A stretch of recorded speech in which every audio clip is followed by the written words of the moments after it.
But you signed your books with a Scrying Dutchman, right? Yeah.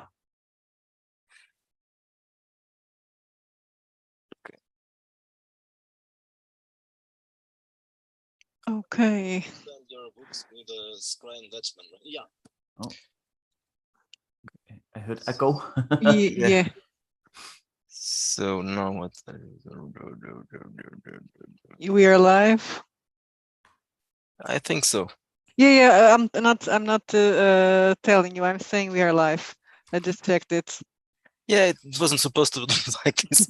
Anyway, I thought it was going to ask me to go live, but no, it just went live. Well, it told me that it was live, and I was okay with that. Oh, okay. So it's automatic. So welcome to the Red Room, Viktor. Yeah, thanks. And welcome. I don't know if there's someone watching. Well, there are 3 people watching. Okay, so welcome. 2 of them are us. Yeah. Yes. Well, I suppose someone will show up. Okay, I'm just gonna get this open so I can check the chat to see if someone says anything, but I can't look at the picture or it's going to get distracted. Yeah, it's the jet lag is very strange. Yeah, the there's delay. a delay. There's a strange delay. I had to take the sound off. That's why there was that strange echo. Yeah. Okay, so let's talk a little bit about your games and yourself. And yeah. So you live in the Netherlands? Yep. In the south of the Netherlands, in Limburg. Netherlands is a strange country about names. So it's Netherlands and Holland and yeah. And you are Dutch, but then you don't live in Dutchland, so it's a little bit strange. I'm always confusing the names because, especially because we call it Holland in Portuguese. Yeah. So, in Dutch it's just Nederland, like it's easy, but then in English it does all these different names and terms for it. Yeah. So I'm always forgetting the name for it in English, especially Netherlands. It sounds a bit sinister. Yeah, it does. Yeah, like a netherworld. Yeah, like the underworld, like the underdog. Yeah. So when did you start role playing? Probably the early 2000s. I started with Shadowrun, D20 Modern, Big Eyes Small Mouth, stuff like that. I actually didn't start playing D&D until like I think my first D&D was 3.5 in 2004.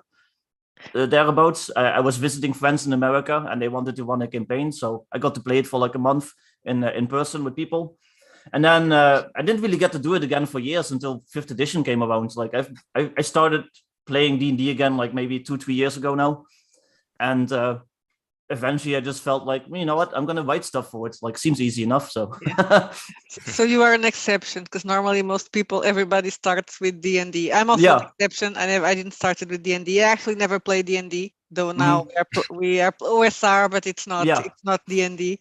But normally everybody just says, oh, I started with D&D. Yeah, I started with D&D. Yeah.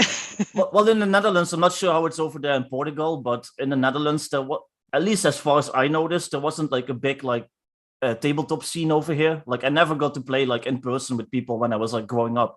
I think I saw like a D&D book once in the library when I was 10, and I had like no idea what it was. It had like cool pictures. It was like the 2nd edition monster manual. So it had like cool pictures, but I had like no idea what any of the stats meant. Like, what are these numbers? Like, I have no idea what this is, but the pictures are cool. So yeah, like even to this day, like pretty much all my games are online because nobody over here that I know like actually plays. So well, here is more or less the same. Yeah. I actually started playing with people I knew, so it was just some friends. We discovered it was D&D. Yeah. In 89, I think, but we just found out about it because well, first we were playing Fighting Fantasy, so there was a connection. But then there was a translation to Portuguese, so that's why we started playing. But we just said, oh, okay, let's play this Among Us, and but there was no community, and it's difficult to find out about people. I think it's bigger in like Germany and places like that, but over here, like I never met anyone in real life who like played it. So Yeah, you know, curiously, we have a friend that is Portuguese and is living and used to play with us and is living in the Netherlands, and he plays there. But I don't. Oh. I think now he plays online. He Yeah, had I a think he had a group in the beginning that he played on the city that he's in. Mhm. But but now they also play online. Well, But maybe it was easier because he lives in Wageningen, I think. yeah, Wageningen. and it's a college city. There's a college Wageningen. there. Wageningen. I don't know. I can't Groningen? remember. So there was. Is it in the north, Groningen? No, it's Wageningen or something like that. I know it has a college, an agricultural college. Okay, yeah. So probably I suppose he was playing with students or other teachers. I don't know. I imagine it's a bit more popular now because 5th edition, like, you know, it's pretty accessible. Like one of my players is actually a Dutch college girl. She's like 20 and she lives in Amsterdam. So yeah, that's like pretty much the only Dutch person I ever met who plays. And we still play online because, you know, I'm not going to drive to Amsterdam. So yeah, well, we are playing online also. Yeah. Even though we don't play with the foreigners, but we are playing online. The people that we are playing with now, actually, they don't live that far away from us. Okay. Yeah, most of my players are American, so yeah.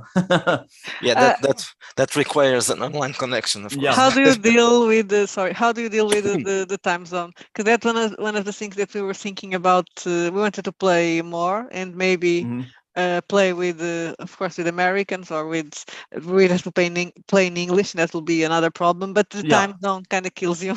Oh yeah. Well, I don't work. Luckily, like I'm technically disabled. Like I don't have to work.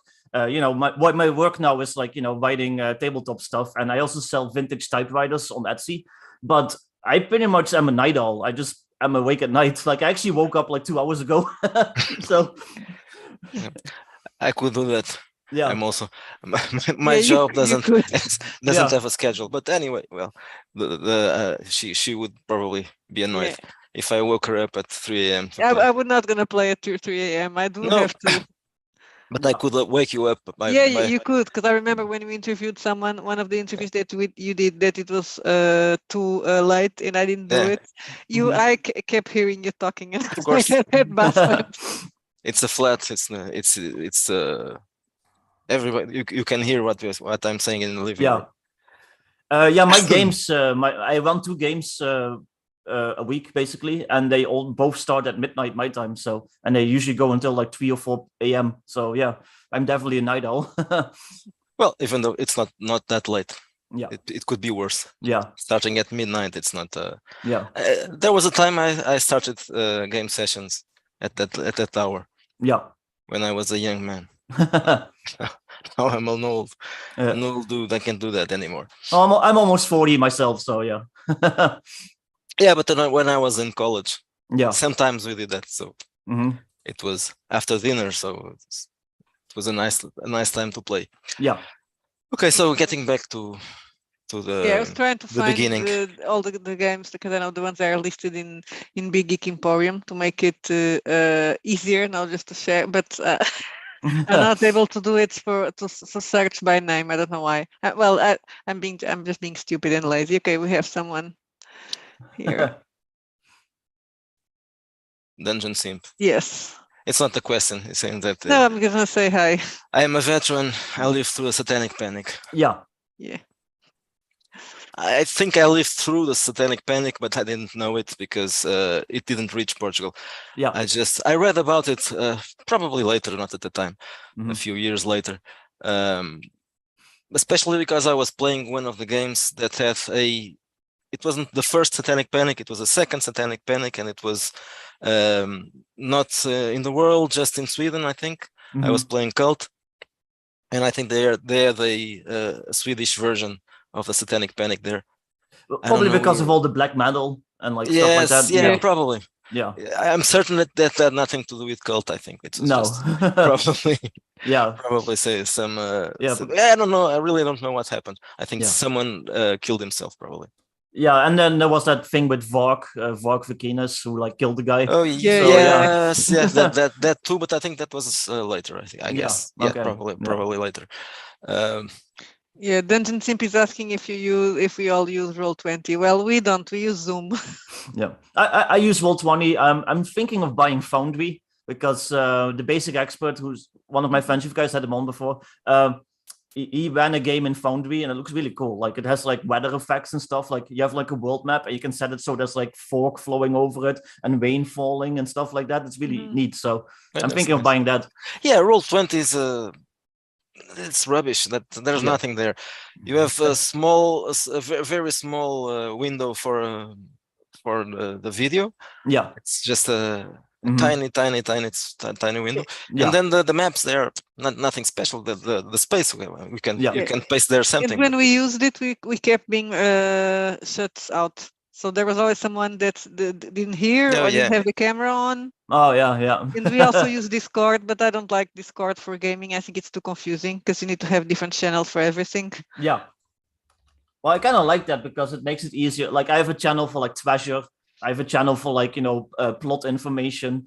So, they can just look like, oh, what was this plot again? It's like, oh, well, okay, there it is. Or what was that treasure again? It's like, oh, there it is. So, Discord isn't that easy, but you get used to it. Yeah. I've gotten used to it recently because I started using it often. So now I know how it works. Yeah. At the beginning, I didn't. We just use Zoom because we are shitty game masters. Yeah, so, whatever works, right? Yeah, there's no bots here, so we can't.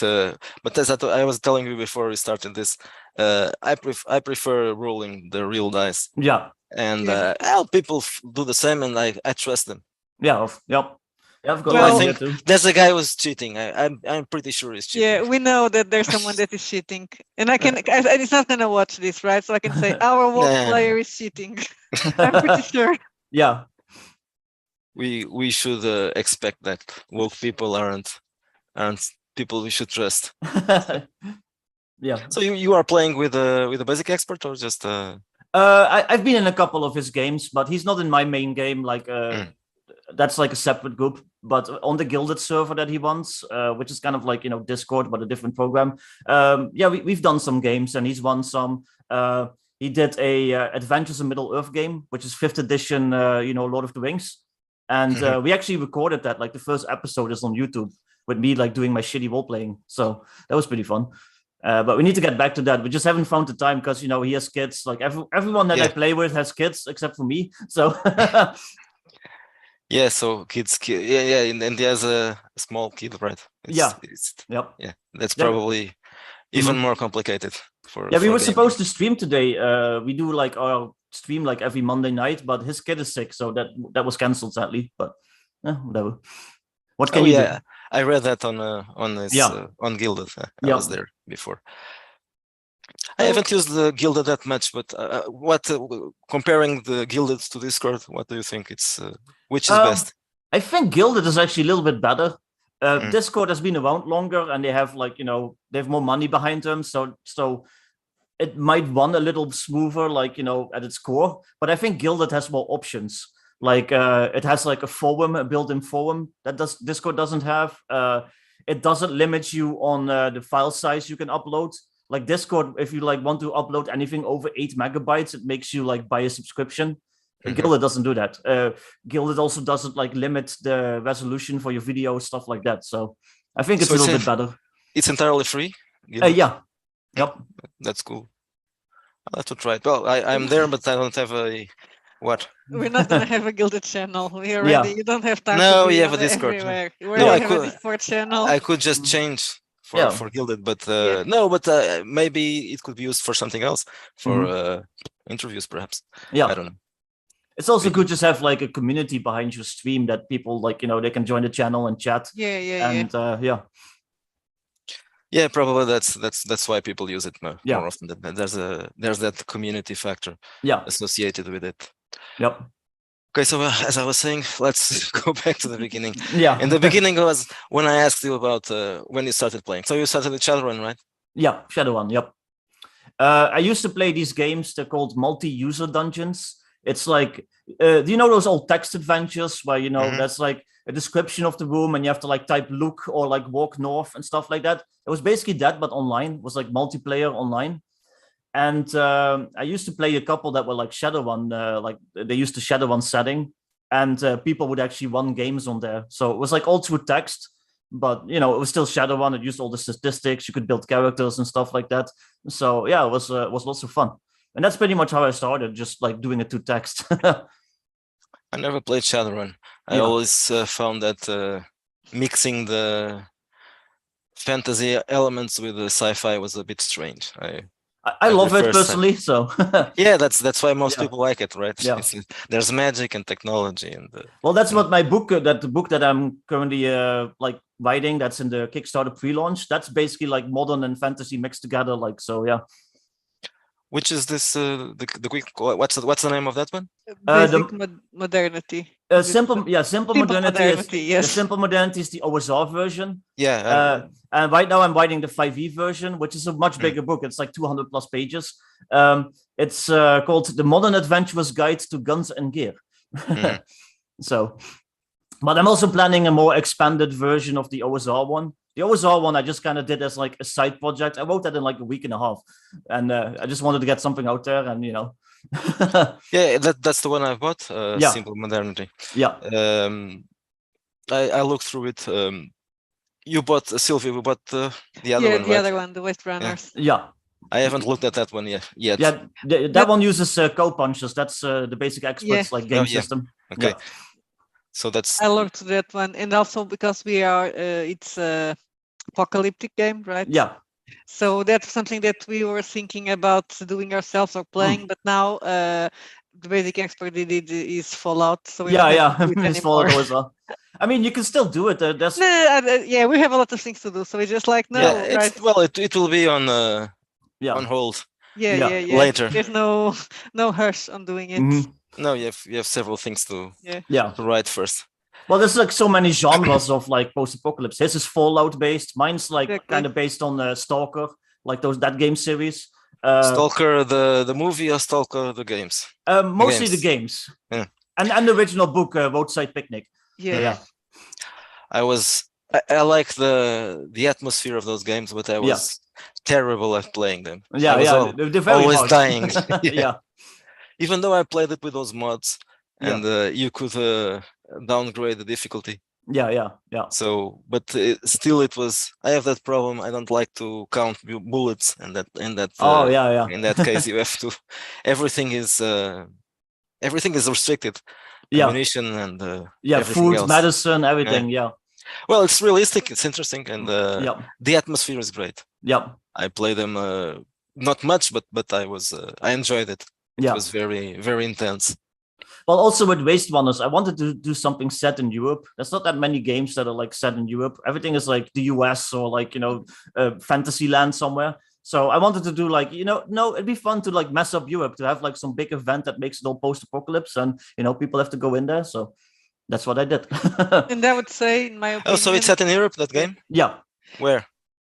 Basically Central Europe. It's like the premise is that the Hadron Collider, the big thing in Switzerland, that big science thing, that basically something goes wrong and it opens up like rifts to like other dimensions. The certain thing that is already doing that. That's basically the world is as fucked up as it is. So it basically they activated, something goes wrong, and it just like makes like a big circle that goes from like, I think from like the edge of Spain to like the edge of Britain. And like it's most of France, most of Germany, pretty much half of the Netherlands is like messed up. So have you seen the Genesis, the game? Yeah, it's also in Europe, I think, mostly in Europe. Europe and Africa, I think. And it also includes Spain and Poland and Germany, and it's also post-apocalyptic. Though it's a bit strange because I think there's I haven't read it.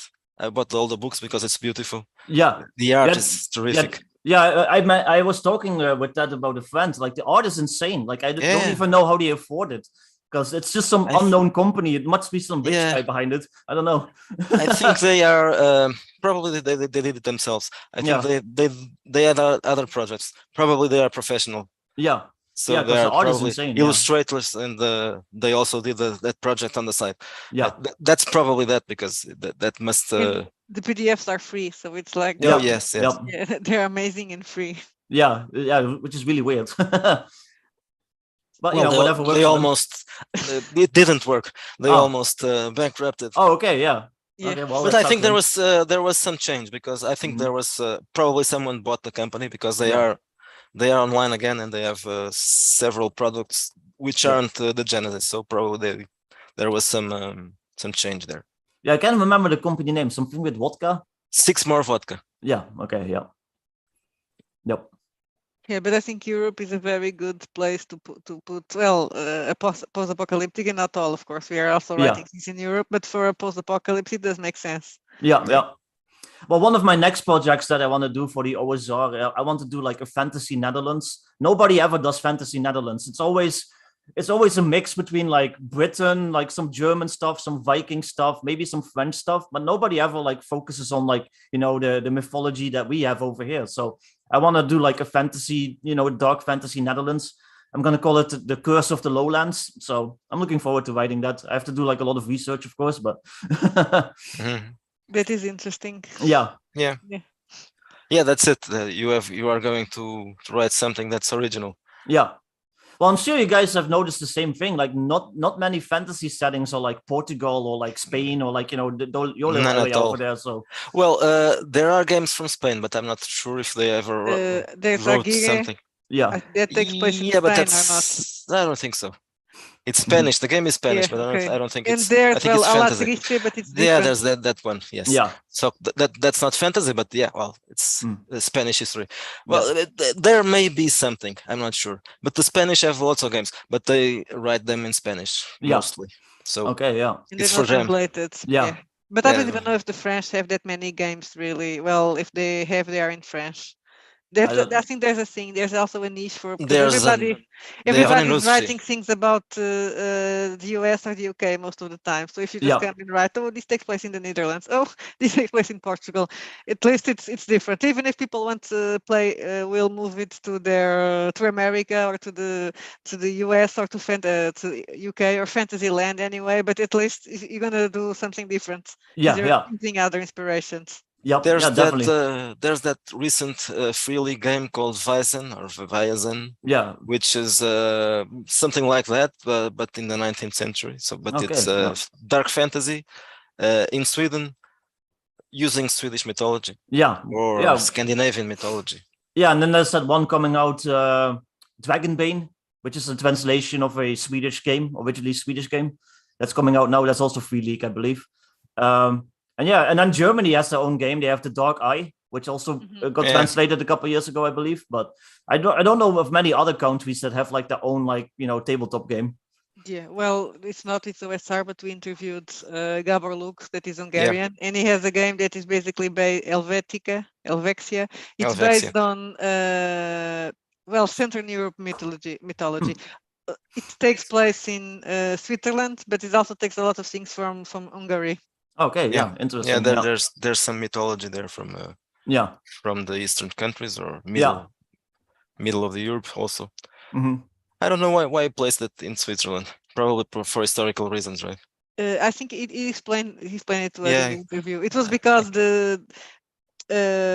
of the geography and the history of Switzerland, because every place was like almost a different kingdom and they were isolated. So I think that was why he used Switzerland.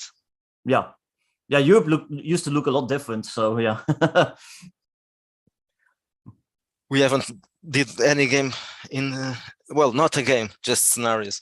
But our games aren't placed anywhere, so it's a generic thing. Fantasy one. Well, even though I would say that Redsploitation, being an exploitation game, it should be very European, I think. Yeah, the giallos and all the police movies from the 70s. That a lot of that was cannibal movies also. Very Italian, even though they aren't set in anywhere in special, but it's the feel is very European, not American. I grew up on a lot of those movies. They used to show them on German TV a lot, like Bud Spencer and Terence Hill, like that kind of stuff. So yeah. I spent my childhood watching those movies. Yeah, same. So. Okay, so when did you start to write your own games? Well, I've been working on my main on the 5e book for close to 2 years now. So I guess close to 2 years. That was like the first thing I actually started writing. Like I just jumped straight into a big project. I don't know why. Just I felt like doing it. It just kind of like turned into that, I guess. Originally, my idea, I just wanted like better gun rules for 5e because there's some in the main book, but they're very simple. They're very like basic, and I just wanted to write my own that I felt were better, and that just turned into a whole project. And now I've got like a 200-page book, but. Then in the meantime, I discovered the OSR. Like I met the basic expert and stuff like that who was like big into the OSR. So I felt like doing stuff for that. So I wrote Simple Modernity. He has his own system, which I think is really interesting, and I wanted to become like bigger. Like I think Co-Punchers has like a lot of potential. You can use it for all sorts of settings. So that's why I wrote Waste Runners, and now I've just got like a whole list of projects I want to do after this big one is done anyway. So. When it asks something about, well, I haven't seen Simple Modernity, although we do have it, but it's in the other computer. Yeah. We were talking about Shadowrun also. So are you allowed to play, well, if someone wants to play something a little bit futuristic or cyberpunk with these rules, they can? Or when you talk about definitely. It's just... I haven't specifically written like rules for like science fiction stuff yet, like cybernetics and stuff like that. But you could easily like add them in, and I am planning on doing that. Like I want to do an expanded version of that book of the OSR like modern stuff, and I'm probably gonna put in like rules for like cybernetics and like all sorts of stuff in there. So it's easy. It's easy to adapt. I was thinking about that stupid comment some weeks ago that people that saw Cyberpunk as like, oh, why can't we play it on D&D? Yeah. Yes, you can. You can you can back basic modernity and play it. Yeah. Well, they wanted to use like standard 5e for it, which is silly because there's actual like 5e games that are out that are like Cyberpunk. There's Gene Funk 2090. There's Carbon. I think it's Carbon 2180, something like that. Those are like 5e, but they're also like Cyberpunk.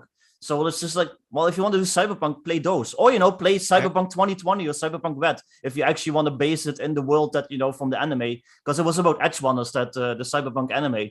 And it's like, oh, we're going to play Edge Runners in 5e. It's like, Cyberpunk 2020 exists, right? Or Cyberpunk Red. Like, it's silly. But we don't want to learn another game. Yeah. Simple Modernity uses the old rules there, right? The OSR. Yeah, the OSR rules. It's what, Back Me or something like that. Yeah, it's Basic Expert, yeah. Yeah. BX, yep. I was checking the stats, and I knew it wasn't the recent D&D, so it had to be one of those. Yep. Yeah. Well, the OSR is like it's a big thing. It's almost as big as like the 5e side of things. So it's like, well, you got to be diverse, I think, in your products. So I want to do stuff for all sorts of things. I want to do 5e. I want to do OSR. I want to write for Savage Worlds. Whatever I can get my hands on, basically. So I'm not quite as prolific as you guys yet, but I hope to get there someday. Just because he has problems. Yeah. Yeah. It feels like you guys release like a new book like every week. I'm like, oh, geez, another one.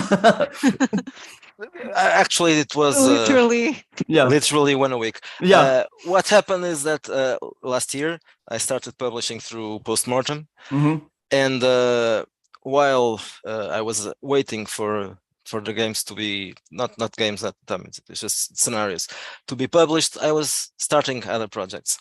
Yeah. But then Green Jim started with his own project, Whitechester. Yeah. And he stopped doing layouts and publishing stuff. And then I had a few things there. I don't know how many, 4 or 6. And then I decided this is going to be here, so better start publishing them myself. Yeah. And so I had a lot of things, unpublished things that were published now, and I also remade some of the scenarios published last year because they were done. The same rules. Yeah, they were done for Postmortem Studios games, Actual Fucking Monsters and Punk. Yeah. And I said, look, I can use them and republish them for OSR because I knew that some of the people who were buying stuff from us didn't even know about the previous one, so there's no problem. Yeah. I wasn't repeating myself.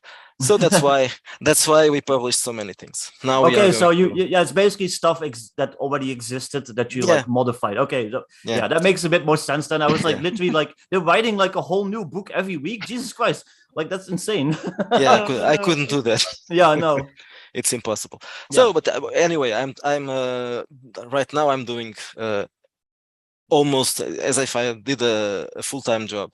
Yeah, I'm working 6, 7, 8 hours a day. So oh yeah, that's great. Yeah, I actually I want to end up doing that myself. Just I'm so busy with this one big project right now, and I want to do all sorts of other stuff, but I feel bad like not working on my main one, if you know what I mean. Like sometimes some days I'm like I don't want to work on this. I want to work on my cyberpunk thing or my space opera thing, but then I force myself to work on it anyway because else I feel bad because that's my main project and I want to get it. Yeah, well, I think that when I see a lot of people that they are doing a lot of things at the same time, and Miguel forbid me of doing that because sometimes I feel like that. Focus. Focus. Just focus. If you're going to start working on a lot of things at the same time, you end up not finishing anything. Yeah, definitely. Because this part now is boring. I don't like this part, so I'm going to do something else. Yep. Yeah, I hope to have it done at the start of next year somewhere so I can start focusing on other things, get my creativity out there. How is the Kickstarter going? Well, right now it's in pre-launch, so people can sign up so they get alerted when it's launched. And let me see how many followers I'm up to. I'm at 64 followers after like 9 days, which is pretty good. They say like you want about 100 after like a month or so. That's kind of like a good indicator that the Kickstarter is going to do well. So yeah, 64 after 9 days is great, I think. So yeah. How much is the goal? 6,000. Originally I had it set to 4,500, but I ran into some issues with Kickstarter and I had to like up it. So basically they were holding me to a rule that they weren't holding others to, and it was kind of an issue. So I remember you commenting on about that. Yeah. So you are using it for art, I suppose. Yeah, just to get the art finished. The writing is like 90% done, so I just need to get the art done, and then my friend needs to do the layout and the editing, and then it's pretty much done. So yeah. Are you going to do going to go to that awful process of doing the printing yourself and sending to everybody, or just print on demand? Yeah, I'm doing print on demand, and that's what the issue was. So I had it set so people had to pay the print costs themselves, which is what all the big ones do these days. It's like you pay like $5 print and then you get the book. But they said I couldn't do that. Meanwhile, Evil Hat had a Kickstarter that was ongoing that had that exact same thing mentioned. There was a Kickstarter that started 2 days before mine that had the exact same thing. But for some reason, they're telling me that I can't do it. So I had to like change my pledges. So I'm basically have to pay for it myself, like all the printing costs now. But that's also why I raised it from 45 to 6,000 to give myself a little bit of a buffer. So yeah, but whatever. But so it's automatic, right? The people buy the books and then they get them. Yeah, that's preferable, I think. I basically sent them a link to Drive to RPG, and they can just claim the book, and the only thing they have to pay is the shipping, and then they get the book sent to them. So I think that's pretty great. Yeah, because I see when people do the printing themselves, well, not themselves, but when they order locally, I know that the books, of course, ended up looking better than when they're doing it when they're printed in drive-through. But I've seen that is a bit of a nightmare. Oh yeah, definitely. We've interviewed people that had the house full of books, and I'm sending this to everyone. Yeah, it's kind of crazy. Well, like I said earlier, I sell vintage typewriters on Etsy, so. I've been there where I'm just like spending like hours like packing stuff up and sending it out and having to go to the post office. So I don't want to do that with books either. So yeah, well, so you are used to it, but probably you already burned out of it. Yeah, pretty much. Yeah. I used to be I before the typewriters I sold like vintage items in general, so like vases, stuff like that, so like a lot of fragile stuff. So sometimes I would sell something for like 10 euros, but I would be spending like 2 hours packaging it up so it wouldn't break. It was really annoying. Yeah, so you end up not getting that much money from the items. No, but the typewriters actually do really well because I buy them really cheap here, and then I sell them. Yeah, I sell them to Americans for like 300-400, and meanwhile they cost me like 25 euros. So, but they are functioning. Yeah, I clean them. I fix them if need be, and yeah, I sell them. So That's interesting. I didn't know there was a market for. Oh yeah, it's a great market. So they went European typewriters. Is that? Yeah. So a lot of Dutch models, German models, French models, like stuff like that, Italian, like all the designer stuff from like the 1960s and 70s, basically. So those are like really popular. So yeah, if you have guys have got like thrift stores like and like flea markets over there, and you like see like a nice typewriter, just buy it and just put it on Etsy for like 300-400, and yeah, you'll make some money. Interesting. Yeah. Yeah, I don't think here there's here in Europe probably there's not that much interest for vintage typewriters. Oh no. Well, we have some customers from Europe. We even have like Dutch customers, and they buy like a typewriter from us for like 400. And meanwhile, we bought it ourselves for like I said, like 20 euros. And it's like you could just do that yourself. You could just go to a flea market and find one, but whatever. But yeah, it's mostly Americans and like stuff like that, Australians, yeah, Asians. So that's interesting. Yeah. I'm trying not to make any stupid comments. About what? About the Americans being stupid. No, I'm kidding. And Australians. I'm looking at the comments. Okay, yeah. GM Zalkov was saying DOD. I jumped on that Kickstarter. I think it's the Dragon. I don't remember what game that was. I know Dragonbane. Yeah, Dragonbane, exactly. Yeah. And the original Swedish title was Drakkar, something Drakkar and Demoner, something like that, which basically means dragons and demons. I know that one. Yeah. Is that a German game? No, that's Swedish. No, the Swedish. Swedish, yeah. Okay. Yeah. And now Free League is releasing it in English, and they called it Demonbane or Dragonbane, like one of those. Because the other original title is too close. Yeah, to that's an old game. I remember that name. I don't know why. Yeah. Yep. For some reason, I remember it. Well, just to pass it by, just to subscribe to you said. Yeah. So. Yeah. You have a new subscriber. Yeah. We don't have many. It's I don't know how to grow a YouTube channel. Probably you have to do many more videos much more videos than we do. We just do once, twice a week. Yeah, I stream once a week on my own, and it hasn't gotten me that many subscribers either. I think you have to do like non-stream videos. Like the Basic Expert basically built his channel with like doing the reviews on like Traveler, Basic Fantasy, like stuff like that. That's what gets you the subscribers basically. Just doing like random videos. Talking about popular games, probably. Yeah, or drama, like talking about like Wizards of the Coast stuff, like stuff like that. and doing nice videos like the Basic Expert. Yeah, I don't like editing videos. I don't blame you. Extremely boring. Yeah. Well, that's also because I haven't tried to learn it a lot, so it's I just did the basics, and then I knew that to improve I would have to spend more time working with the software, and I said no, I'm going to do layouts. I have no time for this. Yeah, no, I feel you. I downloaded one of those programs and I looked at it, and there's like all these windows and all these weird buttons and like terms I don't know, and it's like I don't even feel like learning this. Like that's what I thought. Yeah, it's probably a large learning curve, and and it's kind of boring. Yeah, I know that there are people like that, of course, and they probably don't really need to learn it because they have already did that. But I didn't have that kind of process, so. Yep. And also we are using this more for promotion, self-promotion, and promoting other people. So nothing wrong with that. Yeah, when we started, we were doing interviews exclusively, and at that time there was a growth because people came to see the interview and they stayed for the other interviews. But then we almost stopped the interviews, and then we almost ran out of people to interview. Yeah, well, now there are a few more people that we met through Twitter and. But basically Twitter like you, and a couple more. So we are going to interview some more people, and we are going to have some of the previous guests coming back here. But then there's a limit for this because we are not going to interview bigger people, bigger in terms of large companies. They don't want to be interviewed, and I don't want to interview them either. So That's it. And woke people, I really don't want to interview them. So no, I don't blame you. Yeah, we like doing interviews. I think I prefer doing interviews than actually doing reviews. Or it's just more interesting to just have someone and talking. It's much better, but I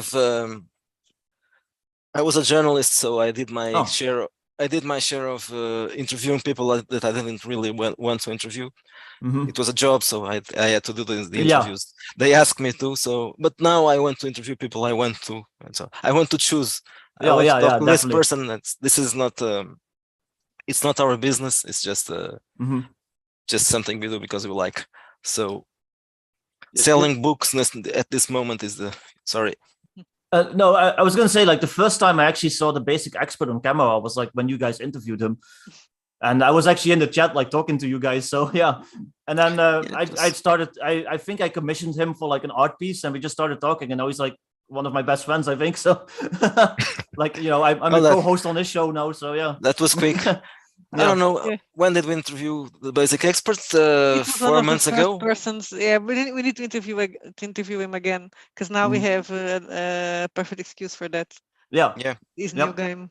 Yep, definitely. Well, now he's publishing more stuff, right? Yeah. So at the time he was, I think he was already writing the game is still writing. The Aztecs game. Yeah, the Aztecs games. Yeah. He talked about it. Well, that's his long-term project, I think. He actually decided to switch systems on that. He was originally going to make it OSR, but he couldn't get it to work the way he wanted. So he's going to do, I think he's going to do Cepheus. Yeah. So. Good choice. Yeah, it's like Traveler, a lot like Traveler. Yeah. Before we started the Wretched series, I was planning on doing an horror game. With Cepheus system. Okay, but I've thought about it and then I thought, this maybe horror. One day you'll do maybe one day, but horror games don't have much audience for that. And sadly, yeah. So we started with fantasy.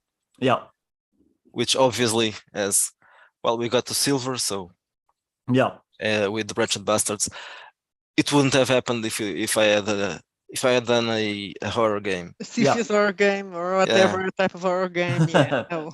Yeah, I just hit copper with Simple Modernity and I was like really happy about that. So. Yeah, it feels good, right? It's like, people want to buy my stuff. Yeah. But like I said, I started with Shadow 1, D20 Modern and stuff like that. So that's kind of the games I like. I used to just like download like these PDFs that was just like, you know, the D20 Modern like weapons guide. And it just had like all the cool pictures and stats for like firearms and stuff like that.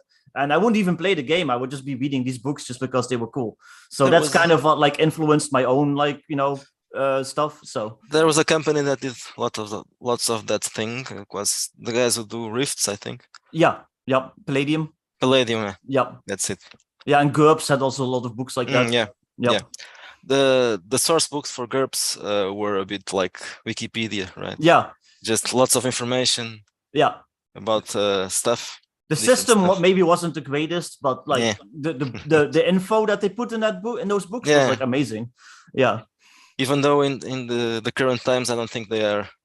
It's easier to get that information now, right? Yeah. You just have to Google it. Yeah, pretty much. I'm on Wikipedia all the time when I'm like, you know, trying to write stuff. It's like, okay, how does this work? Like, yeah, that's what I do also. So. Yeah.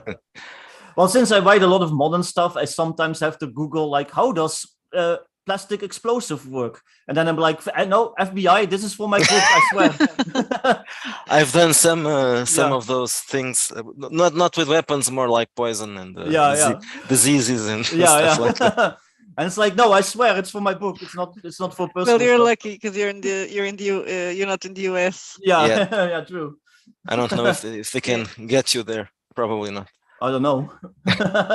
But you know things about, you have some knowledge about guns and that stuff, right? Yeah, I actually own guns in real life. So yeah, I've been a legal gun owner here in the Netherlands for like 13 years now, I think.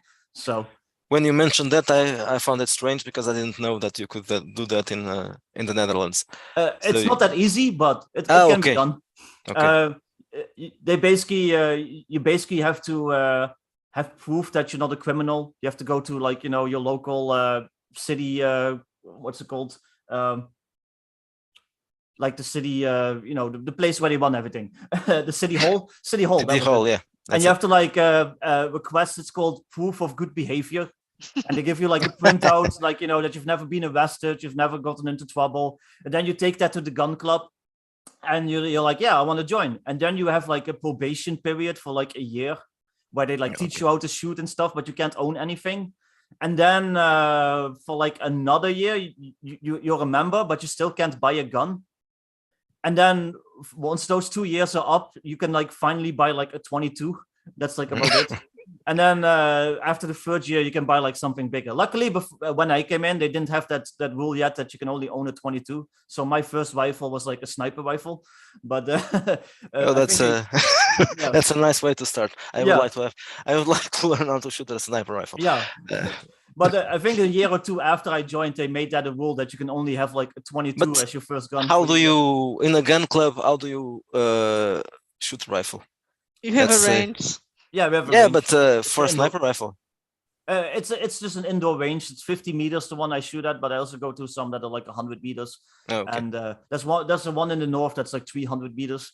So, but I also have pistols. I have like an AR-15. I have an AK-47. So yeah. Okay, so it's a little probably easier than in Portugal, but yes, all those but at the same time they have safeties, because I know that here people can have shotguns for hunting or hunting but rifles. Not a sniper rifle. No, yeah. I don't think so. My father has, though he's not a hunter, but he also has the permission to carry a gun, and that is not. I'm not sure very well how that works. I think it's because he has his own business, so he says that it's for security. Okay, but it's not. Yeah, you have to prove that you have to exactly. transport money. But I don't think he had to had any training or anything like that. He just said that he needed to. Well, he was. I don't think there's. He was in the army, and so maybe because of that he has proof that he learned how to use it in the army. But he's not very well. My father is a bit crazy, so I wouldn't follow him with a gun. Yeah, they probably don't worry that much. Yeah, they don't care about that. Yeah. Well, over here you have to keep all your guns in a safe, and the police actually shows up like once a year to like inspect your safe and see that you're stowing everything right and like all that stuff. Like they actually visited me a couple of months ago, but they're pretty strict over here. It's not that easy. Yeah, that's not like in the US. It's just go to the shop and okay, I'm going to buy this one and that one. And I mean, I want to move to the US so I can do that, but maybe someday. Maybe if my if this whole tabletop thing, if it does well and I make enough money.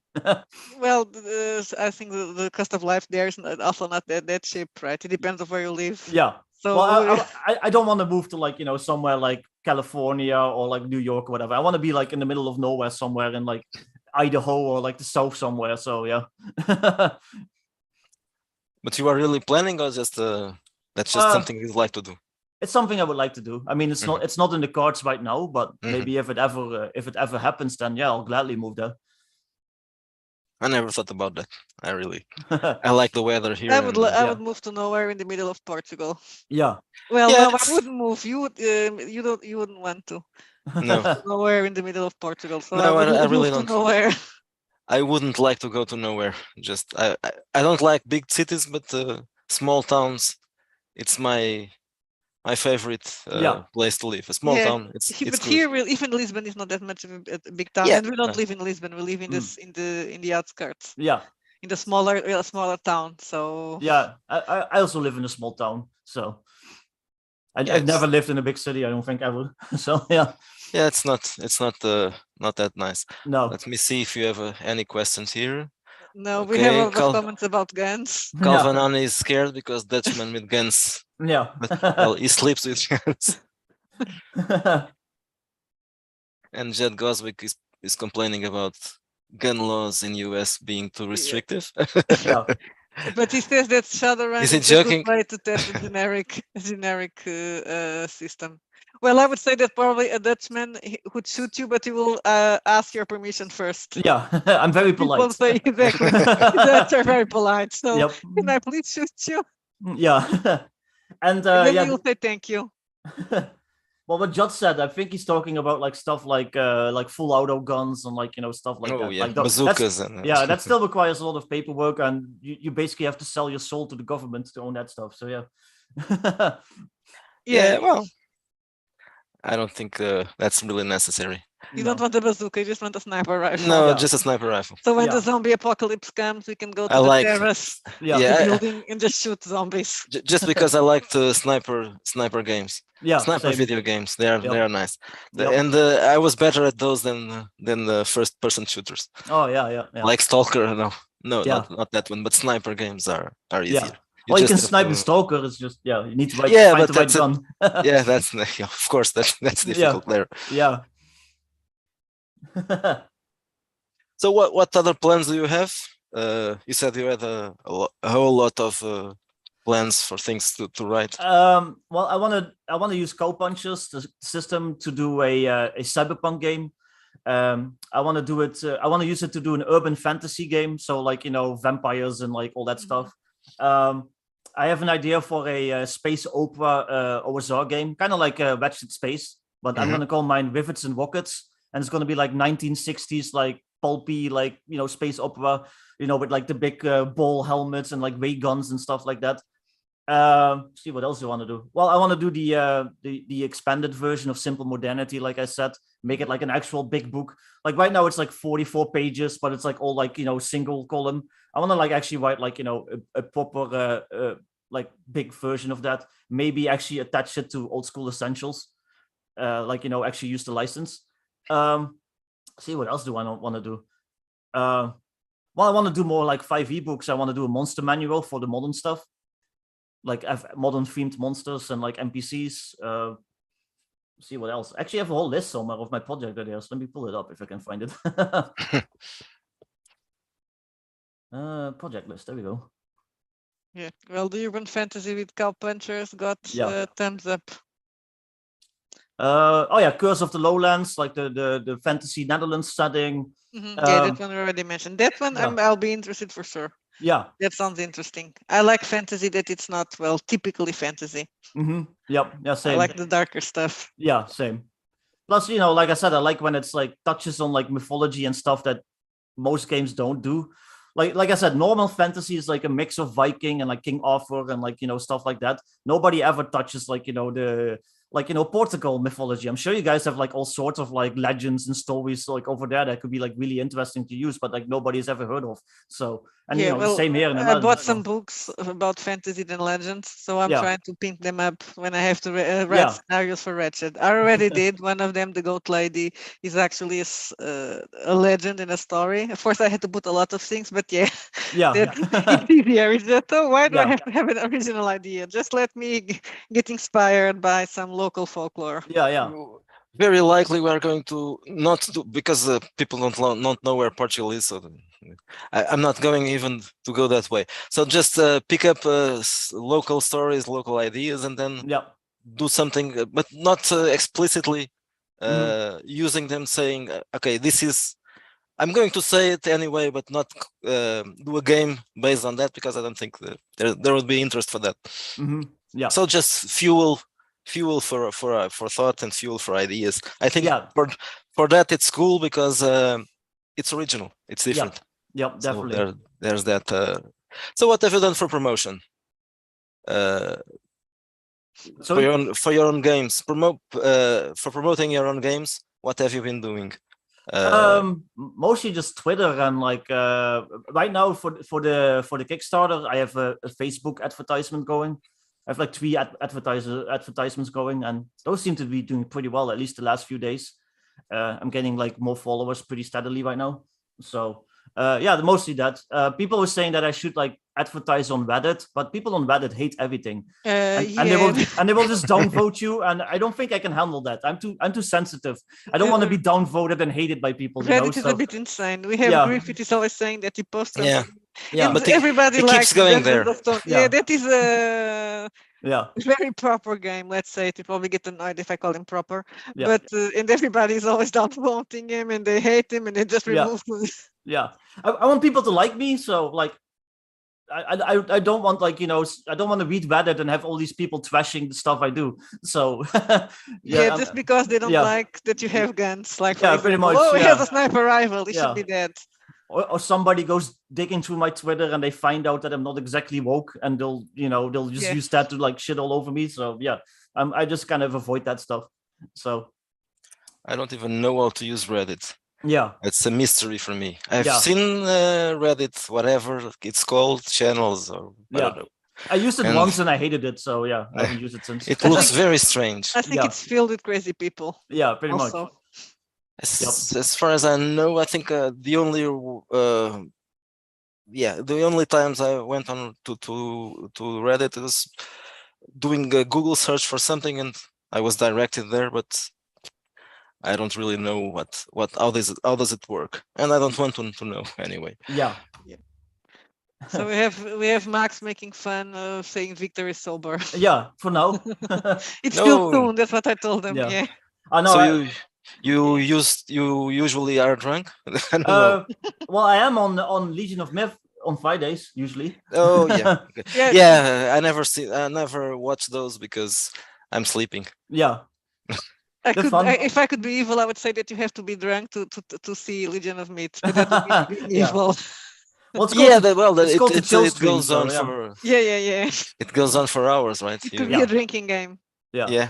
No, I drank Friday and I did a little bit of drinking yesterday, so that's me done for the week.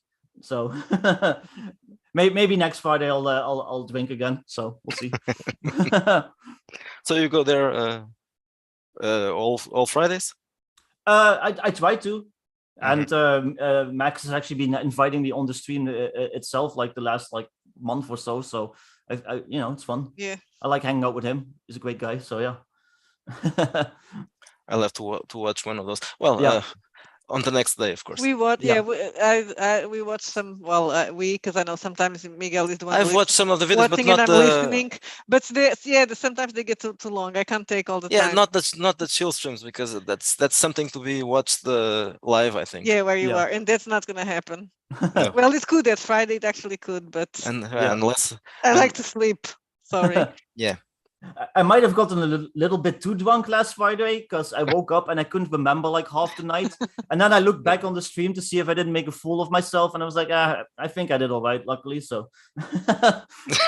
Well, that's not a problem, I think. Yeah. You may have insulted someone or something like that. No, you couldn't. You're Dutch. Yeah, true. I would probably. I probably insulted Max, but he deserves it. So he doesn't mind. Yeah. Well, someone we have to ask again as a guest. Now we can do it. We're actually streaming. The other time we weren't, because nobody in the beginning people will say, "Are you streaming?" It's like, no, nobody's going to come and watch. That will make us feel pretty sad. Yeah, I saw that you interviewed him and he didn't talk once. So yeah. That was some time ago. I would say that was a long time ago, but it was a long time nothing ago. was a long time ago, but I think it was like 8 months or something. It said. Yeah, probably. Yeah. Probably it was there was a time when we the beginning of the year we were doing 1 or 2 interviews a week, sometimes even more. So there was a series of interviews in about 10 or more that were in the couple of months. So I saw you guys did T-shirt Historian, who's also a friend of mine. I'm on the Saturday streams. So that was our start. On YouTube. Yeah, he's a great guy too. He's actually, I think, one of the first streamers that invited me on his show. I think the Basic Expert was first, and then the T-shirt Historian was second. And then for some reason now everyone has me on. I don't know why, but I'll take it. That's good. Yeah. You also have a YouTube channel. Yeah, it's just Viktor Gotchev, and I stream on Sundays. My stream is called The Dutch Oven. I don't know if I follow your channel. I'm not sure. There are so many channels. I don't know. Yeah, and I follow you guys. And the fact you have two Twitter accounts also sometimes. The confusion is like, who am I talking to? Until recently, I didn't know. I thought that was 2 different persons. Yeah, well, that's kind of the intent. I don't want everyone to know that the Scrying Dutchman is Viktor Gotchev, because then they can go onto my Twitter, Viktor Gotchev Twitter, and probably find something to cancel me with. So I'm trying to at least like create a little bit of a buffer between that. Like I don't want to be instantly Yeah, you cancelled. should. Yeah, that's good. Don't do it like I did. You just I'm off sure it's with gonna all my happen name and someday, but everything. And yeah. I'm sure it's gonna happen someday. I'm sure that So- Dave Nighthawk guy will see this interview and like fucking go after me. I don't know. I don't think Yeah. I don't think he watches. But no, that's too much work for him. But he's still Yeah. stalking me because he did Yeah. another. Oh, he did? He retweeted today. He retweeted my Eddie Izzard tweet We had saying a that Eddie Izzard is a man, so you can't say that. yeah. Eddie's a lady now. Eddie Izzard is a man. Yeah. Yes. Let's say it again. He's a One dude. thing that is not, and I'm gonna say in honor of Max, is not a day. Yeah. Yeah. It's not good. Not a zir. Or He says he keeps trying to get the basic expert, but he keeps getting me instead. It's like, well, sorry, he has a family, he's busy. yeah, he's certainly busier. Yeah. I was going to ask. Oh yeah. Did you notice that the wokeness and all that has somehow affected your beginning as a publisher? No, not really. I haven't really had to deal with much with it yet. But I also don't really do anything that could be construed as like problematic. Like I'm not like, this isn't an insult or anything, but I'm not like Venger or you guys. Like you guys, like, you have like the Ratchet verse and stuff like that. You lean into the whole exploitation stuff, which is great. Like, go at it. But I could see how like, woke people would like not like that. I just do like, modern fantasy stuff, like at most they could go after me because I like guns. That's pretty much it. Yeah, So, it's very I don't even that's think true. that was because of the teams that they came after us. I think it was just because we interviewed The Crazy the wrong Dave people. guy, it was yeah. because of that, and also Yeah. because that we made fun of that video that he Yeah. did about Venger. That was But basic obviously it was the same thing. transphobic points. Yeah, we made Yeah. fun of him. Poor thing. I think we got well. I would probably be cancelled. Actually, I was. Just people didn't know that who I was when I was publishing through Postmortem. Yeah. But Green Gym is cancelled for a long time. So Oh yeah, definitely, yeah. I tried to have some of the books reviewed and just no. And I we don't- interviewed in the I don't beginning. want We invited some people to be interviewed, and then they saw who we were, and they was like, no. Yeah, there were some. Of course, if I had an inkling that they were on that side, I wouldn't have asked them, but I didn't know those guys. Oh yeah, I'm sure there's people that hate me for being on Max's show, that hate me for being on the T-shirt Historian show with Grim Jim. Like I'm sure that if people wanted to cancel me, they easily could. But yeah, but it's different. Yeah. So if they don't know, if they don't have stay safe and don't interview Venger. Yeah, yeah. Or Pundit. If Yeah. you interview Pundit, you'll probably. Yeah. Well, I know the Basic Expert has been on Pundit's show, and I'm the Basic Expert's co-host, so there's plenty to cancel me with that too. So yeah. Yeah, that's true. Yeah. Maybe he was there. I didn't on the inappropriate characters. Yeah, I think he was there. Yeah, a couple months ago, I think it was. Yep. I haven't watched that one. Yeah. So and the Basic Expert, he likes stirring shit up on Twitter. So yeah. No, really. Yeah, that's on Twitter. Is obviously it's the place to be cancelled. Yeah, to be quickly cancelled. Don't watch. I don't have a lot of patience to actually engage with people when they're being stupid. I just want to call them stop being stupid. Yeah. But a lot of people, the basic expert has a lot of patience to just. Yeah. I used to fight with people on Twitter, but I stopped like kind of at the beginning of this year, and I just kind of focus on like the tabletop side of things. I just want to talk about running and playing games now. So I kind of stay out of like all the culture war stuff basically. I mean, I'll talk about it on streams, but like on Twitter, I kind of like that's probably also one of the reasons that people haven't really gone after me because. Yeah, I can control it, especially with all this. I would say, I have a problem with the guys wearing skirts and calling themselves ladies. It really, really annoys me. Yeah. So I can't be, and I explained to that. I have nothing against people that are really trans, but the creepy dudes, yeah, they just annoy the hell out of me. So I'm not gonna shut up. No, that's fine. Judd was mentioning the Forge. Did you start when you started playing? Maybe there wasn't a Forge anymore. I don't know. The Forge. What do you remember that? It was a forum where the story games were born. Oh no, I don't bother with forums. So good and innocent.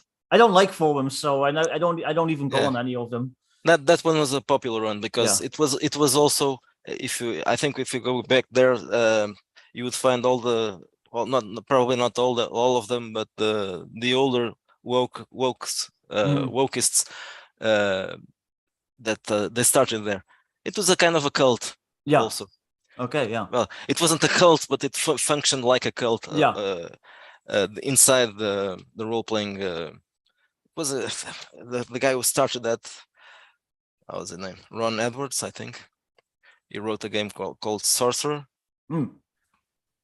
And he also created, I think, I'm not sure, the first safety tool. Oh yeah. That's another theme I like a lot. Safety tools. Oh yeah, me too. I use them all the time. X cards, like all that stuff. Yeah. Even though you don't have to mention them because the games you wrote, well, no, not really. You probably had to mention X cards. Yeah. There's violence, so that's not just for horror. Yeah. Any game should have an X card and or something like that. Some other safety tool. Oh no, I don't bother with them. Like they're not at all in my book. So. Yeah, that's another thing for people that like horror. That's our case. The safety tools are really annoying. Yeah. Yep. It's like I'm not your father. Like deal with your own shit. Like I'm not your therapist. Also, yeah, pretty much. Go get help. Yeah. So this reminds me of something, but I'm going to ask you before. What got you convinced to start writing role-playing games? I just wanted to be creative. Like I've had like a lot of ideas for like books and like all sorts of stuff for like years, for like settings, like all sorts of things. But I never really did anything with it. And once I hit like my mid-30s, I kind of had like a little mini like midlife crisis, and I felt I wasn't doing anything with my life. And I was like, you know what? I want to like, do something. I want to like leave something behind. So I just decided to start writing for tabletop stuff. I like tabletop stuff. It's a good idea. It's a good way to get your creativity out there. It's not quite as difficult as writing like a full book. Yeah. Like that stuff is hard. Like I have like all these ideas for like cool, like scenes, but I never know how to string them together. But writing settings and like, writing descriptions for firearms and stuff like that, that's like easy to me. So it's a good way to get my creativity out there. And, like I said, it's leaving something behind for maybe like, future people to look at. So yeah, that's basically my big reason. Like, I just wanted to not feel like a complete loser. So yeah, it's right. That's a good way for a creative way to and you don't have to spend so much time as writing a novel, I think. Yeah, definitely. I mean, it's still taking me 2 years to like write this book, but that's mostly because I'm waiting on artists, I'm waiting on the editor, I'm waiting on the layout person. Like the writing is pretty much almost done. Like I just need to like do some edits here and there and like add some stuff, but all the stuff surrounding it just takes ages. What reminded me of this was my reason to start. I started because I was watching all those Consent in Gaming, that book from not a book, it's just a PDF from Monte Cook, and the X cards. I thought, well, this is you have a cat there. Yeah. Yeah. I was wondering if it was a reflection or just or a ghost. Yeah, or a ghost. Yeah. And I was thinking, this is ruining horror games. This is going to ruin our games. Yeah. And then I said, well, I'm going to do something. I'm not going to just sit here and complaining about stuff. I'm going to write my own stuff. Yeah. And that's how it started. Yeah. Well, another big reason for me is that I love D20 Modern and stuff like that. And I kind of felt like there wasn't much stuff like that out there anymore. and I kind of wanted to do my own take on it, but like for 5th edition. So that's what I did. And then a year after I started writing it, like all of a sudden, Everyday Heroes was announced, which is like the big like D20 modern for 5e, and it has like the licenses for the Crow and Highlander and Rambo and stuff like that. So I'm like, God damn it, like you're stealing my thunder. But whatever. Yeah, that is annoying. Yeah. It keeps happening with us also, but it's Yeah. in a smaller scale. Yeah, but the thing annoying is that someone's we are doing something and someone published something similar just before we do. Yeah. That's another reason why we do the streaming, saying what we are going to do, so people don't think that we are actually stealing other people. We are stealing other people's ideas, but not game designers. Not that people. Yeah. Yes. We're trying to avoid stealing from role-playing game designers or writers. Just to steal from movies. That's not a problem, I think.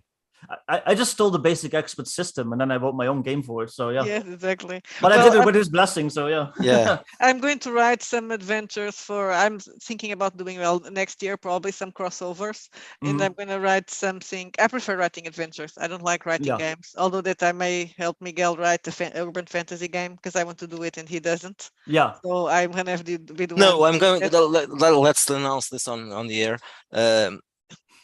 I think we should move it a little bit to the horror side. So we can do a dark fantasy, urban dark fantasy, which can also be a horror game at the same time. So yeah, that's more what I wanted. Really dark. Yeah, but let's just do it in exactly. Can we call it Clive Barker? No, unofficially, Clive Barker, the role-playing game. Unless you know the guy and you can ask him. I don't know the guy. Permission. If someone knows him, ask him permission. Yeah, we're gonna call it among ourselves. Yeah. There used to be a period like in the early to mid 2000s that all these video games came out with his name attached. Like Clive Barker's Undying, Clive Barker's Jericho. They were actually really cool. I like those games.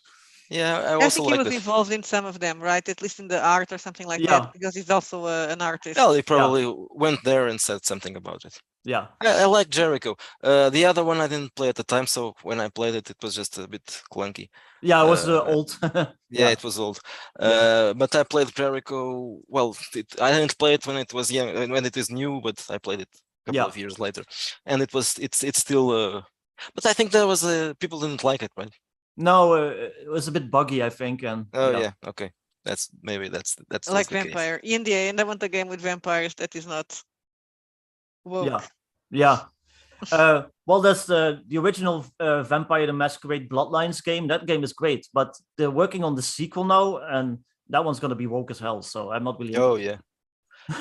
They are still working on that, right? Yeah, that's been going on for ages. Yeah. They keep I really like issues, I think so. That one. Yeah, Bloodlines is great. That's probably one of the best adaptations of tabletop role-playing to computer role-playing. Buggy as hell, but yeah. Even though when I played it, there was correct. Yeah, there was a patch. Yeah. The patch corrected most of the problems, but still I have a problem there somewhere. I don't know. Well, there's also a fan patch. The haunted house. Yeah, I think that's the one I'm talking about. And it actually restores like all sorts of content that they like cut out of the game. Yeah. But I played it some years ago. Yeah, 5 years ago maybe. Yeah, but I still there was a bug because I was stuck somewhere. I can't remember where, but I was stuck somewhere. I also got stuck and I had to start again. But then I picked another type of vampire, and it was actually as if I was playing another game. I used the cheat codes to get out of there. Yeah. I was stuck somewhere, and I'm not going to play this again. I'm just going to move the character out of there. So, and I think it worked. I know the haunted hotel is a little bit buggy. Yeah, it was the haunted hotel. I think. Yeah. I was stuck in somewhere, some pieces of something that were there. The character wouldn't move from there. Yeah, fun. So you like role-playing games in video games as well? Yeah. Video games, role-playing games. I read a lot. I watch a lot of movies. Like I get my inspiration for like a lot of different sources. So yeah. Oh, I was thinking I was going to say something, and then I forgot. That was that I'm going to actually next year probably going to start writing some things, crossovers between the Redverse and other games. Oh yeah. Like scenarios or things like that. Then people can choose. They can use one rules or the other rules. Yeah. Yeah, people actually started writing adventures for stuff that I did now, which feels really weird. Like, I'm not used to that. Like, I'm not used to like people thinking my stuff is cool enough that they want to make stuff based on my stuff. Like that feels really strange to me. But yeah, no, That's whatever. one of the things I think is cool in the OSR. It's just you can just Yeah. so easily match games together because people just Yeah. pick it up and Yeah. If you want to do some collaboration in the future, Yeah, we're always definitely. open to. Yeah. We are always open. Some whatever. Yeah, I need to buy some of the Ratchet verse stuff. I want to get Ratchet Space. I think that looks really cool. I like saw a screenshot of you guys like flipping through it, and I saw like the pages with all the drugs on it, like all the fantasy, like the sci-fi narcotics, and those look really fun. So yeah, I'll definitely have to pick that up soon. I was looking at the questions. No, not Yeah. really no, questions. we don't but- have any questions. But we did a comment before we started making fun of Viktor being drunk. That was about the retro art, which is a good point. That for a retro game, you're actually going to find a lot of retro art that it's in public domain. So it's really, that's a cool thing. It's really cheap. Yeah. Yeah, all the art that I put in Simple Modernity was like just free art. Yeah. Yeah, it was. I have the silhouettes, right? Yeah. Yep. There's a problem there with the free art, not in that game because it was a modern game. But when you're looking at stuff like cyberpunk or space opera, that is art. It's harder. Yeah. I try to get some stuff, and then that's why I started using AI generators because there was a point there where for Wretched New Flesh, I still was finding, even though it's kind of it's future noir, so it's I leaned to the noir side and less to the future, and I was finding stuff, but then I started using AI art in that game. Half of it are pictures, modified pictures that were already photos, but then for example, Wretched Space, that would be almost impossible. Yeah, definitely. I would have you might find like one. Yeah, you might find one picture that's really cool, but like that won't make a book. You know, you have to find others. So that's why I went with the silhouettes for the Simple Modernity, because it's easier. There was a lot of them, and it basically gave the book like a unified style. So it looks like way more professional. That's the other problem. Consistency. Yeah, because you can find sometimes 5-6 pieces that you can use, but then they're all different. Yeah, there's no consistency there. Yeah, and that's really a problem. It turns the book strange looking. Well, my 5e modern book has like various different artists, but I'm making them all draw in black and white and stuff like that. So plus, it's a 200-page book, so it's a bit more spread out. Yeah. Where did you find? That's another thing that we normally ask when we interview people. So where did you find your artists? Because that's something that is also a bit hard sometimes to find. Well, the Basic Expert is one of my artists. I basically just asked him to like draw for me, and then we became friends, so that became way easier. I also asked on Twitter if anyone knew any good artists, and I got one recommended to me, Galen, who's like the main artist for my book right now, and he's great. And then I went on the Basic Experts Gilded server, and I met another artist, Adam Black, who also draws for comics and stuff like that. He's great. And yeah, I've seen him there, but I didn't in Twitter, but I didn't know he was an artist. Oh yeah, he's a good artist. Yeah, he draws for comics and all sorts of stuff, and he's been doing that since the 90s, I think. So it's basically just making connections with people and just using those to find other people that can draw for you. It's just networking, basically. So I've been doing a lot of that this year. So yeah. I keep forgetting. Yeah. But I know that there are some people we've talked to that are artists too, but I can't remember. Yeah. Not on interviews though. I think those I know. I think I actually approached the Basic Expert because he did a cover for you guys. And then it was like, that looks really cool. And like, I guess he's not that expensive. So yeah, I did the first cover he did was the Giallo. Yeah. That was the I don't know, when was that? It was in the big. Was still for postmortem, so it was. Yes, it was the companion. So and now we need to publish something ago. to use that as a cover again. Yeah, We probably. need a new Giallo adventure. Not many people bought that book because it was just it was a companion, and that's the problem with independent games. Games sell, adventures not much, but they sell also. But source books, Never mind that. Yeah, They are not they aren't sellable. no. It's difficult to get there. Yeah, I think Well, people I like think- generic systems these days. Yeah. Yeah, that's probably. And well, if you are if you're talking about, so I don't know, us Wizards of the Coast, they sell source books. There's no problem in there. Yeah. People buy everything they put out there, but independent games, it's more difficult to buy to sell some stuff. Yeah. I don't know why, but people prefer games. Yeah. Well, I think even Wizards of the Coast is struggling these days with the stuff they bring out, like the Radiant Citadel. I don't think that's been selling well. Spelljammer hasn't been selling well, I don't think so. So even they are like I wouldn't buy it, but that's probably because the quality is also really bad. Yeah, pretty much. They can so good. They can do what the TV shows do. They call people racist if they don't buy it. Yeah, you're racist. They do that, so yeah. Yeah, they also do that. Yeah. You were saying something when I interrupted you. Oh no, Judd Goswick was asking if I have I'm going to put. Yeah, I'm putting the links to Geek Emporium here, but then Miguel will also put it. I don't know. You can't put it in this case because we are. Yeah, what? No, share the links. We need to share the links in the comments after. I'm putting them in the. I think we can. I just put the link for my Kickstarter pre-launch in the chat. So you need to put that one also. I don't have that one in handy. Yeah. That's why. I think. Let me check. Okay, that's. I don't have the Kickstarter link here. No, that's okay. not the one. I was well. He said some stuff to plug for us. Yes, okay? I know. These ones are the ones that you can check if you want to. Yeah, those are already done. Yeah, good, because I wasn't able to find the search for the cover for Waste Runners. Is this a picture or a drawing? I think it's a picture, but like digitally. Oh, that's a hard word. Edited. Yeah, I like that one. It's very cool. Yeah, that one is cool.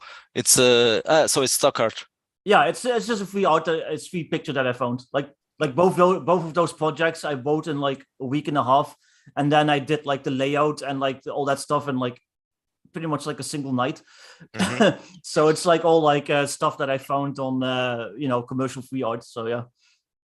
Yeah, this one looks good. Yeah. For the kind of thing that is, it's I don't know this one. That's why I'm telling you, because I spent a lot of time looking for sci-fi art, and I basically know everything that's out there, and I don't know this one. I don't know this one.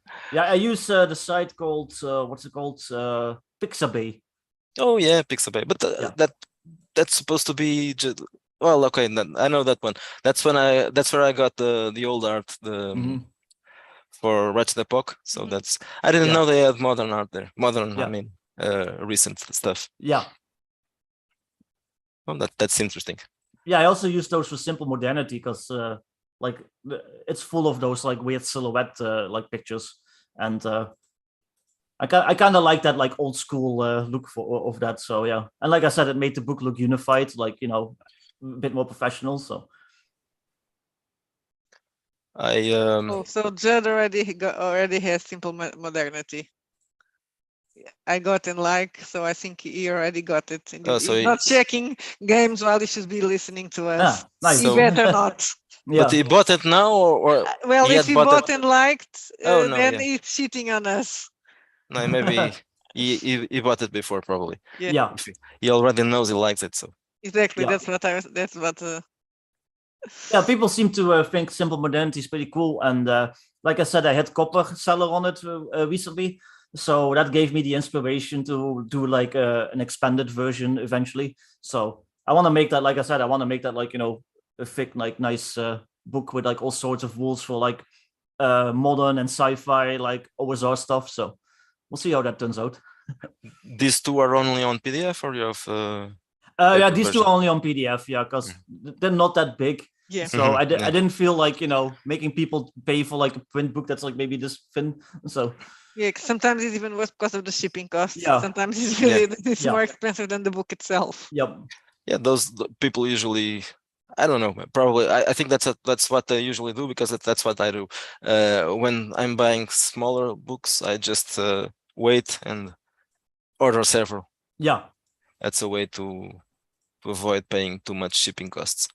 I figure my stuff should have at least like 100 pages before I do the print on demand.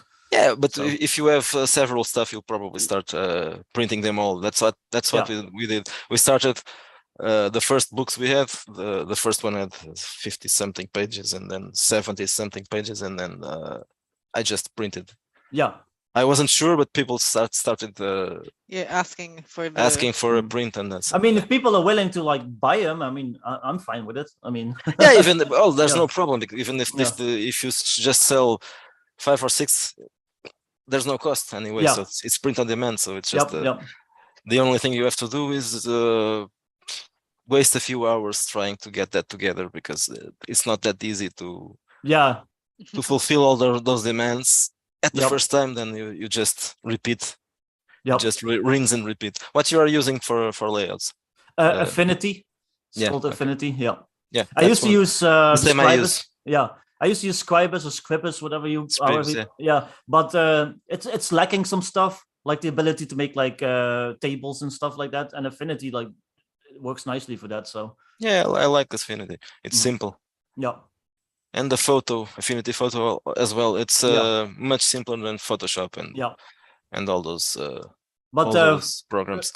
For the big book, one of my friends is doing the layout, and I'm actually paying them. So they're actually getting like 25% of my sales for like 2 years. So once it goes on sale. So yeah.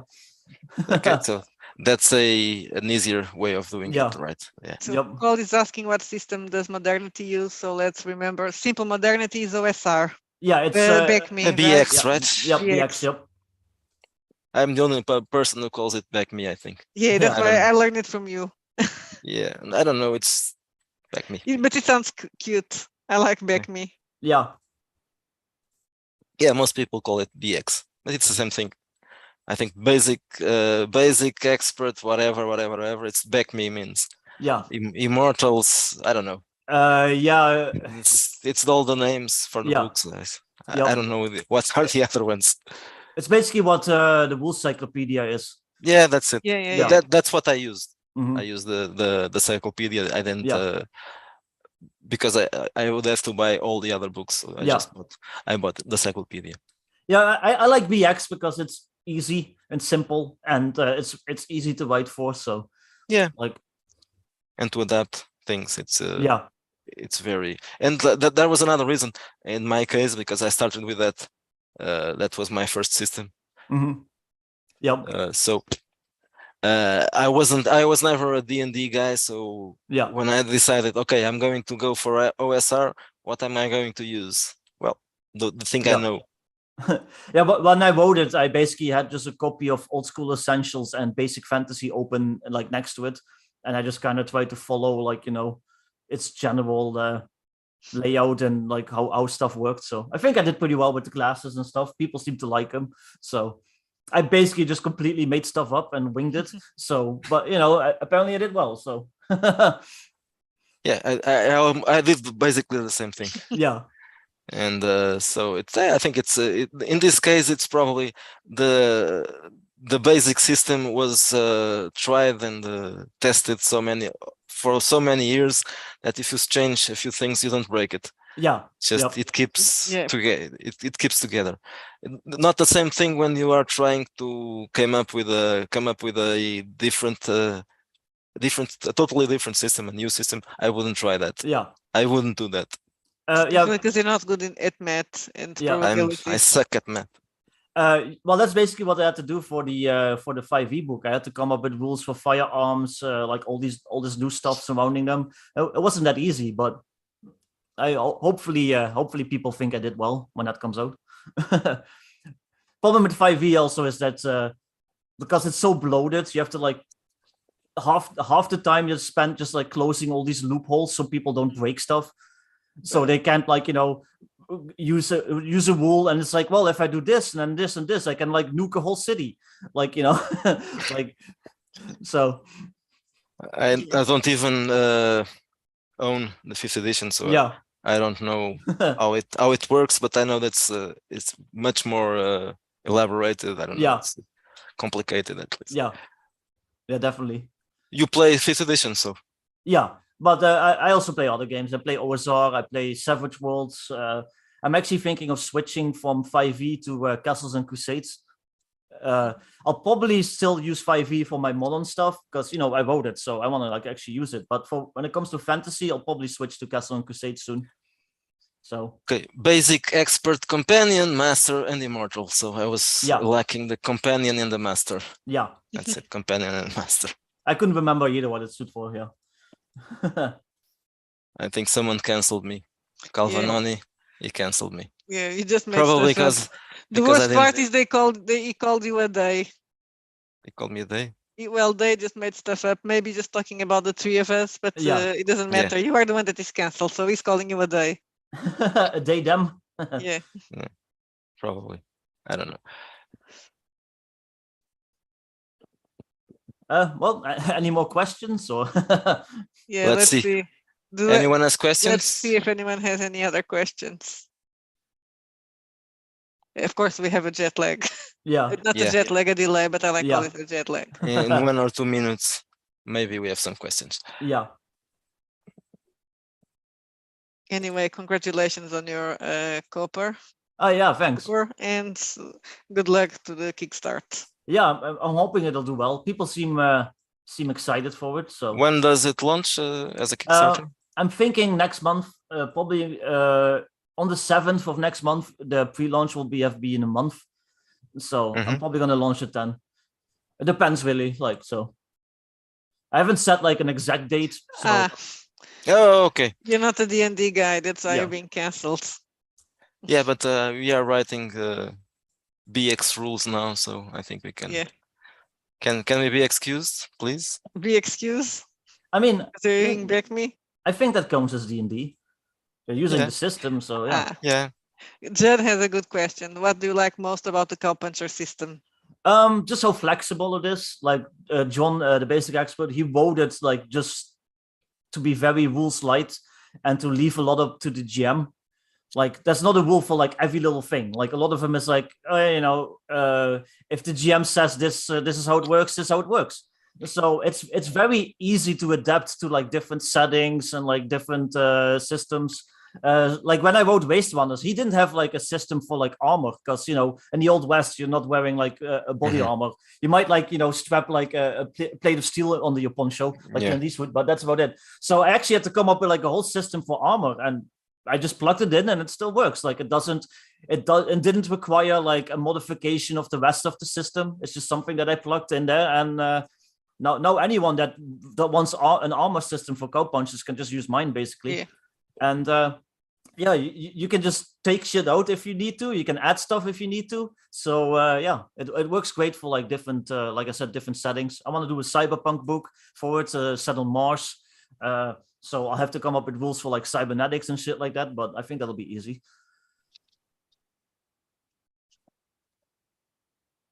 Plus, I like supporting my friends, so yeah. Yeah. It makes sense. Yep. Yeah, with college is being naughty. I'm naughty. Oh God, I don't think we have any other questions. No, apparently not. Well, I'm going to be honest. I really need to go and pee because I've been drinking too much water.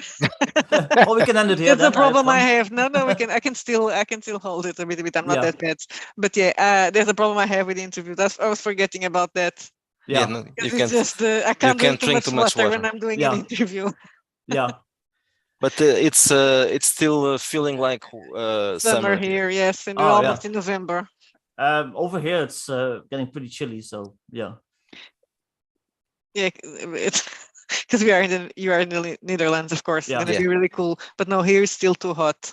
Too hot. It's like summer, you know? Yes, it's exactly like summer. Yes, exactly. Exactly like summer. Except it's not sunny. Yeah, right now it's raining and it's 17 Celsius. So. Yeah, well, 17. I thought it was worse than that. Yeah. Well, autumn is usually not too bad, but once it gets to winter, like we'll easily hit like minus, 5 or something like that. So. I was in the Netherlands, but not just a couple of days.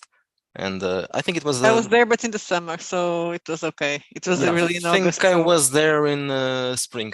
Mm. Spring. It was nice. The weather is nice.